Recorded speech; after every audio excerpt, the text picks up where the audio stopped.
Zhu Xi also taught the great learning, following the sequence presented in the text. That's when he introduced the concept of investigating things. He teaches us how to explore the world around us. Zhu Xi was a thinker from the southern Song dynasty, while Wang Yangming lived later during the Ming dynasty. When Wang Yangming was young, he had a conversation with his teacher. He asked his teacher, who was guiding him in his studies, what he thought was the most important thing in life. The teacher replied, studying to become a government official. According to his teacher, studying and then pursuing a career in government was the ultimate priority in life. However, young Wang Yangming couldn't accept this answer. He told his teacher that it couldn't be the most important thing. So, his teacher asked him, "Well then, what do you think is the most important?" Wang Yangming responded, "Studying and learning to become a wise and virtuous person." Upon hearing this, his teacher burst into laughter and said, "You have such grand ambitions, aiming for the sky.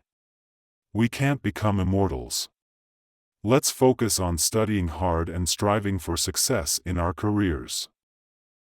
Check out young Wang Yangming, he's already going for a higher level of learning. For him, the most important thing in life is studying and striving to become a sage. He believes that becoming a sage is the ultimate goal. However, later on, he wasn't sure how to proceed with his studies. Someone told Wang Yangming that there's a path to follow. So, what's this path? It's what Zhu Xi teaches us, starting with investigating things. What does it mean to investigate things? It means observing and understanding objects.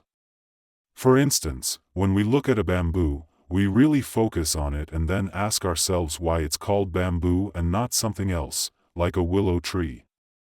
What's the true nature of bamboo? That's what you need to grasp. Let's complete the step of attaining knowledge first. Investigation of things leads to the attainment of knowledge. With knowledge attained, sincerity of intention follows. With sincere intention, the mind becomes upright. With an upright mind, self-cultivation follows. With self-cultivation, one may aim to govern a nation properly. With proper governance of the nation, peace is achieved in the world. This is the sequence of steps. Upon hearing this, Wang Yangming felt a strong sense of confidence. He realized that sages can be learned from, and there is a path to follow. He began with the first step of investigating things. What did he investigate? He observed bamboo. It was an extraordinary effort to perceive the general principles through individual instances. When we see a single piece of bamboo, we must grasp the universal truth inherent in it. As a result, he engaged in this investigation for 7 days and nights. However, he failed to grasp the underlying principles. Instead, he fell ill and encountered numerous problems along the way. At this point, Wang Yangming hit a rough patch and lost confidence. He needed to take care of his health, so he sought solace in Taoist philosophy and started prioritizing self-care. As time went on, he also got into studying Buddhism and found himself drawn to Zen Buddhism. This marked the second phase of his enlightenment pursuits. The first phase was all about Zhu Xi's teachings and investigating things, but since that didn't work out, he shifted gears and started exploring the philosophies of Laozi and Zhuangzi, as well as diving into Buddhism. In the second phase, Zen Buddhism really got his gears turning. He had already aced the imperial exams and scored a government job. But then he got set up by someone in the system. The emperor demoted him. And where did they send him?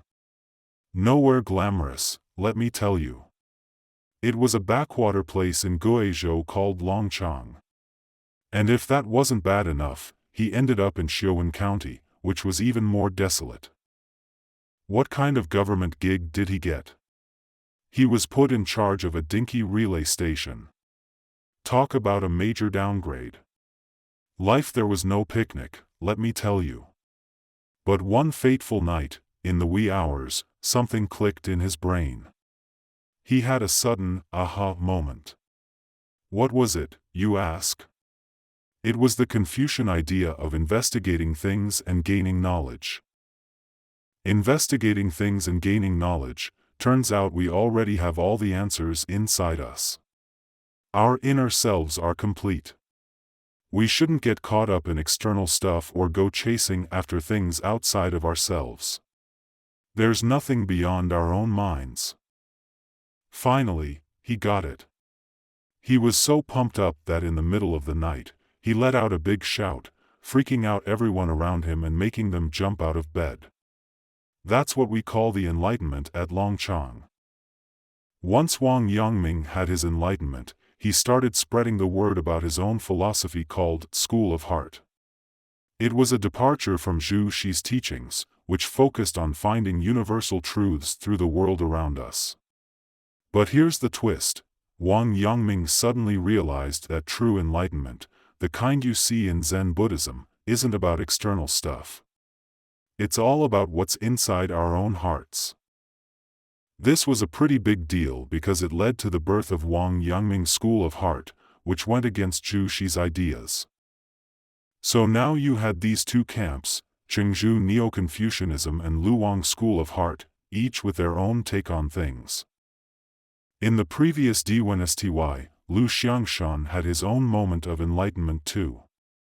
He lived around the same time as Zhu Xi during the Southern Song dynasty, and they were actually good buddies despite their differences in thinking. They even had this epic showdown called the Goose Lake meeting. Lu Jiuyuan, also known as Lu Xiangshan, had a real aha moment. After his enlightenment, he couldn't contain his excitement and shouted, "The universe is within me, and I encompass the entire universe. What happens in my universe is my business, and my business is part of the universe." Later on, during the Ming dynasty, Wang Yangming had his own moment of enlightenment too. So, us Chinese folks have this problem of dealing with the thieves in our hearts, right? And guess what? Qingzhou Neo-Confucianism has a solution. Here's the deal. First, we gotta get a grip on the universal truths by paying attention to what's happening around us. Then, we gotta break it down and make them crystal clear, so that every single person around us gets it. And finally, we gotta kick our own selfish desires to the curb. That's what Zhu Xi called preserving universal truths and eliminating personal desires, the secret sauce to conquer the monsters in our hearts. So, what's the issue here? If universal truths are floating out there, disconnected from human hearts and human nature, they become useless rules. They lose their power and don't make a difference in your life or what you do. Let me break it down with a simple example. You've seen those kids battling it out with their parents in court, right? Don't they know about filial piety? We've all grown up hearing about it as Chinese people. So, do these kids not understand the importance of filial piety? Well, the problem is that the idea of filial piety is just floating around outside of their hearts. They're still fighting their parents in court, arguing over money and property. That's where the real problem lies. Lu Xiangshan and Wang Yangming figured out that Qingzhou Neo-Confucianism was heading in the wrong direction. They saw that when you put universal truths on a pedestal, explain them to everyone, and expect blind obedience, those principles become lifeless rules that don't mean much. So, where do universal truths actually exist? They reside right within our hearts. Lu Xiangshan first said it, and then Wang Yangming really drove the point home. Remember that quote I mentioned earlier? It was Wang Yangming's original words, talking about conscience, right? Now, let's talk about the virtue of the heart. It's all about having moral integrity, which is basically having a good conscience. In The Great Learning, they talk about illustrious virtue, and in Wang Yangming's teachings, they call it conscience. That's where the clarity and awareness of universal truths come from. Good conscience is truth. So, what's the deal with conscience? Picture this: Wang Yangming, also a military guy, and his troops caught a really bad bandit. This guy had done some seriously messed up stuff. Wang Yangming looked at him and asked, "You've caused so much trouble, where's your conscience, huh?" Now, this bandit had a clever comeback. He said, "Hey, Mr. Wang, I've heard you talk a lot about conscience. Can you actually show it to me? Can you pull out your conscience and let me see it?" He was totally testing Wang Yangming, right? Wang Yangming was like, "Alright, I'll show it to you. Here's the deal, I'll let you go, but only if you leave all your stuff with me." So, what were the stuff the bandit did not drop? Just his clothes. The bandit thought Wang Yangming was serious about letting him off the hook, and he was pretty stoked. But then, Wang Yangming's crew started taking off the bandit's clothes. They kept going until he was left with only his underwear. That's when the thief cried out, "Come on, Mr. Wang, please let me keep these undies." Right then, Wang Yangming yelled, "That's conscience right there. Remember how you wanted me to show it to you? Well, it's inside you, in your own heart." Like Mencius said, everyone's got that feeling of shame and disgrace deep down. Whenever someone does something wrong, they always want to defend themselves. Why? Because that desire to defend shows they've got a sense of shame and disgrace. Otherwise, why bother defending or justifying their actions? That sense of shame and disgrace is in all of us. So, let's dive into what Wang Yangming said. Conscience reveals itself in a snap. Take note of that, in a snap part. Wise folks don't just toss words around casually. So, what's the deal when they say conscience reveals itself in a snap? It's not about thinking it through in your head or reaching a logical conclusion. It means that the truth of your emotions just pops up out of nowhere, without you even trying. It happens on its own, without any holding back. So, it's not a mind thing, it's all about the heart. Conscience doesn't hang out in your mind, it hangs out in your heart. What's inside this heart of ours? It's where our life emotions reside. And what's inside our mind? It's all about thinking and reasoning. Let's not get confused about conscience, thinking it's some fancy concept like what those Western philosophers, like Kant from Germany, talked about as the transcendental realm. Nope, that's not it. Conscience is simply the essence of our emotions. So, where do these emotions live? Not in our minds, but in our hearts, where they call the shots. Distinguishing between the mind and the heart is actually pretty straightforward. Let's say there's someone who falls head over heels in love but then goes through a heart-wrenching breakup. Heartbreak is an unbearable pain that seems impossible to ease. So, they turn to a close friend for support and pour out their heartache. The friend genuinely wants to help them move on, but how can they give advice? It's no easy task. But then, this wise friend comes up with a clever saying, "Plenty of other fish in the sea, you know." It's a rational statement, suggesting that even though they had strong feelings for that person who left them, there are plenty of other potential partners out there. When the heartbroken person hears this, their mind starts to grasp the logic behind it. Their mind makes a conscious decision to let go of the situation.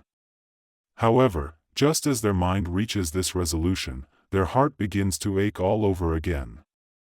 It's like what Li Qingzhao, 11th century CE, beautifully expressed in her poem, "This feeling can't be reasoned away, it starts in the head and settles in the heart." When it's in the head, it belongs to the mind, but when it settles in the heart, it comes from deep within.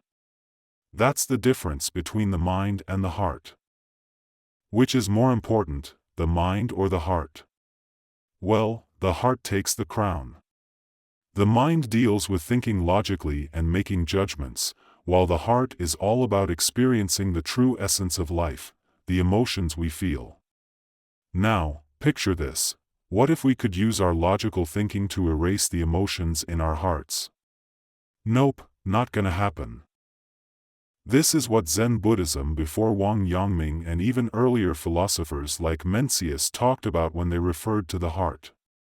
It's not the same as the rationality discussed in Western philosophy. Rationality is all about how the mind works and its abilities, but the heart represents the very core of our emotions and experiences in life. You may not notice it in your day-to-day, but it bursts forth in those crucial moments. What do we call that? It's the present moment, the instant expression of our true selves. So, where's the clash between Zhu Xi's Neo-Confucianism and Wang Yangming's school of heart? Zhu Xi's Neo-Confucianism tells us to use our minds to understand the principles of the universe, right? And then apply them in our daily lives. Now, picture this. Can understanding a principle in our minds really push us to take action in our lives? Nah, it's not that simple. What really propels us forward? It's our heart, our emotions. When we step out into the world and take on challenges, it's not our minds that fuel us. It's the power of our emotions that gives us the drive to act. And where do these emotions come from? They come from our heart, where the true force of our emotions resides. That's what we call the universal truths. This is what it means when we say, heart is truth. It's not about logic and reasoning or scientific laws. It's about embracing the truth of our emotions. Once you grasp this, you've got the first core belief of Wang Yangming's school of heart is truth. Now let's talk about the clash between Zhu Xi's and Wang Yangming's teachings. So, according to Zhu Xi, to be a filial child, you gotta first understand the principles of filial piety. It's like an age-old concept that's always been there. But the problem is, we ain't really grasping it, so we end up not showing proper respect to our parents. We're missing that genuine filial heart, you know? According to Zhu Xi and his Neo-Confucianism, the key is to get a clear understanding of these timeless principles or li. Once we get that, we can put them into action in our lives. It's like when we truly get what filial piety means, we naturally start respecting our parents. Does this make sense so far? Wang Yangming subscribed to that thinking early on. He had believed in exploring the world around us. By observing and experiencing life, we come to understand the principles that govern it. Once we get a hold of these principles, we can align our actions accordingly and live a meaningful life. But honestly, Zhu Xi's perspective doesn't really hold up. Like I said before, there are messed up things happening in Chinese society these days. It is not because we don't understand the principles. We all get concepts like filial piety, you know? The problem is we lack that genuine respect in our hearts. The heart is where emotions and the essence of life reside. Let's discuss a bit of philosophy. For example, geometry explains the principle of a circle, which is called the principle of the circle. Is the principle itself round? No, it is not round.